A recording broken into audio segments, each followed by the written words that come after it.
Let me say something that's going to make a lot of guys uncomfortable. She left you for him. Or she chose him over you, and you looked at that guy and thought, seriously? That guy? He doesn't treat her well. He's not consistent. He's not reliable. He doesn't do half the things you do. And yet, somehow, she's drawn to him like a magnet while you're sitting there being everything a good guy is supposed to be and getting absolutely nothing in return. And the question that keeps eating at you is, why? Why does this keep happening? Why do women say they want one thing and then consistently choose the opposite? Bro, I'm going to answer that question today. Fully, honestly, without sugarcoating it.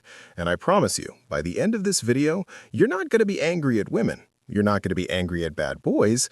You're going to be angry at the version of yourself that never understood what was actually going on. Let's get into it. First, let's be honest about what a bad boy actually is. Because when most guys say bad boy, they picture some Hollywood rebel, leather jacket, doesn't care about anything, treats women terribly. And yeah, some of that exists, but that's the extreme version, and that's not what we're actually talking about here. The bad boy that women are actually attracted to is something more specific. He's a man who moves through life on his own terms. He doesn't shrink himself to make others comfortable. He has an edge. He has confidence that doesn't require anyone's approval to survive.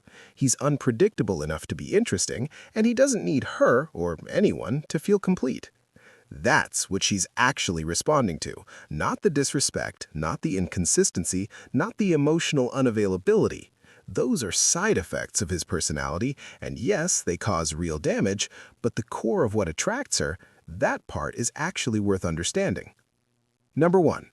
Bad boys have something most good guys completely lack: unshakable self-assurance. Here's the core truth underneath everything. Bad boys believe in themselves without needing external confirmation. They don't wait for someone to validate their worth before they act like they have worth. They just have it. Or at least they project it so completely that it becomes real.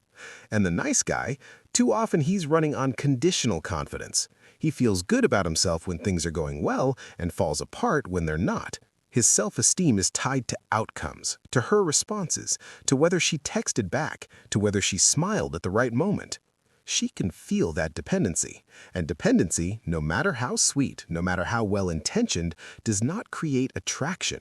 It creates responsibility.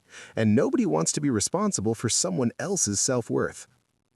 The bad boy's confidence says, I'm good with or without your approval. The nice guy's behavior says, I need you to choose me so I can feel okay about myself.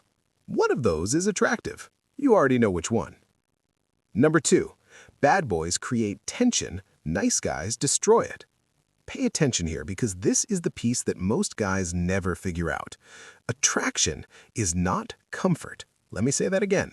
Attraction is not comfort. Attraction is tension. It's the electric uncertainty of not knowing exactly where you stand. It's the push and pull. It's the slight unpredictability that keeps your brain engaged and your emotions activated.